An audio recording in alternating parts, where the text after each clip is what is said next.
There was a lot of hoopla regarding the decision that allowed us to cash the dog of the night play last week, but cash it we did nonetheless. And Christian Rodriguez, as he goes out there and cashes a plus 150 ticket for us, as he goes out there and defeats Isaac Dulgarian. I don't want to speak too much on the decision. It seems like a lot of people are getting offended in terms of my takes of the fact that I didn't think it was a robbery. I thought it was a close fight. Could have gone either way. I would not have screamed robbery if it went the other way. Optically speaking, a lot of people are going to say it was Dulgarian due to the control that he had.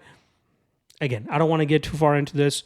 You guys know my thoughts from the recap episode that I did to the recap segment I did on my full breakdown.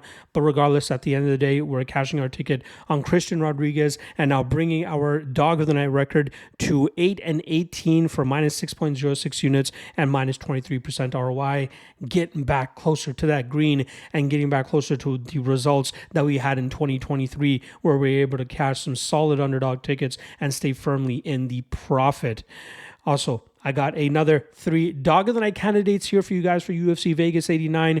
Just a reminder, there is a Bellator card going down on Friday. I'll have a full breakdown on YouTube posted for that either later today or Thursday afternoon, so keep your eyes peeled for that. We also have 2 regional events as well between OKTAGON and LFA.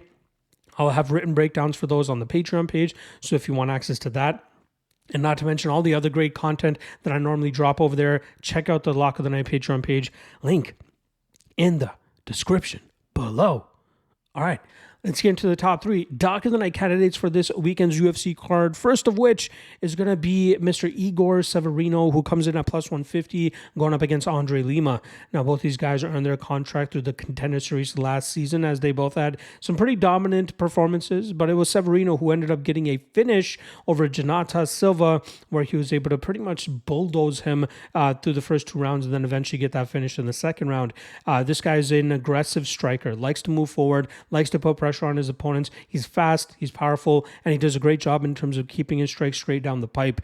He also has a BJJ purple belt, which he likes to utilize by mixing in his grappling behind his striking so that he could try to be effective from the top position.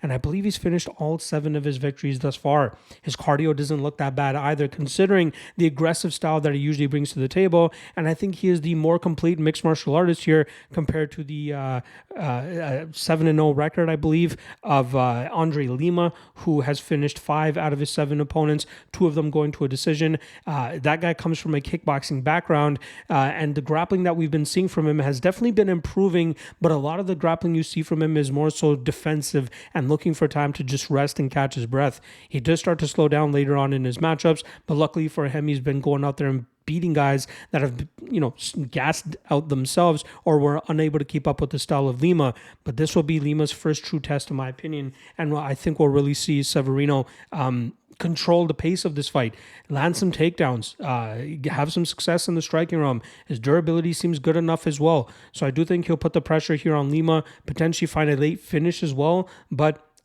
no matter how he wins, I just hope that we're able to go out there and possibly cash him as our dog of the night play at plus 150. The second dog of the night candidate is going to be Luis Pajuelo, who comes in at plus 140. He's going up against Fernando Padilla. Now, Padilla is normally a guy that likes to snipe his opponents from distance, finishing 13 out of his 15 fights. However, he's fighting a guy in Pajuelo who's going to push him and make him uncomfortable, keep him on his heels, and treat him like a matador and an unsuccessful matador, as the bull, which is Pajuelo, will continuously stay in his face, put that pressure on him with his punches, mix it up to the body, give him a lot of different levels in terms of the striking that he brings to the table. But it's really that forward pressure and that relentless style that he brings that normally breaks his opponents, which is how he's been able to get to the UFC. The guy's all gas, no breaks, and to get him as an underdog here against the guy in Padilla, who, seems to slow down against guys that give pressure to him, and really doesn't deserve to be the favorite in this, other than the fact that he might have a better level of experience that he's been going up against, sure. But I think that stylistically speaking, Pajuelo should control this matchup without any issue and potentially find a finish in that second or third round. So give me Pajuelo as the second dog of the night candidate. The third and final dog of the night candidate is going to be in the co-main event, as we have Justin Tafa now coming in at plus 155. He was around that plus 200 range last week. A lot of action coming in on him to bring that number down, but a lot of people expect him to go out there and knock out Carl Williams. Now, Carl normally utilizes a grapple-heavy approach, from which we haven't seen Justin Tafa challenged too much. He has a 100% takedown defense rate, but that's only on 2 attempts from his opponents throughout his UFC career. And those attempts didn't even come from guys you expected them to come from, and guys that you were expecting it to come from, they didn't even shoot a single takedown on Justin Tafa. So there's a lot of question marks going into this matchup in terms of how successful Williams will actually be with getting that takedown. If this is in the striking realm, Williams could make it look better optically, sticking from range, landing his long shots down the pipe, moving laterally, and making it difficult for Justin Tafa to land his big shots in return. But I think Carl Williams is a guy that does often slow down, and that will leave openings for Tafa to explode into big shots, which could potentially find the chin of Williams and could possibly put him out cold as well.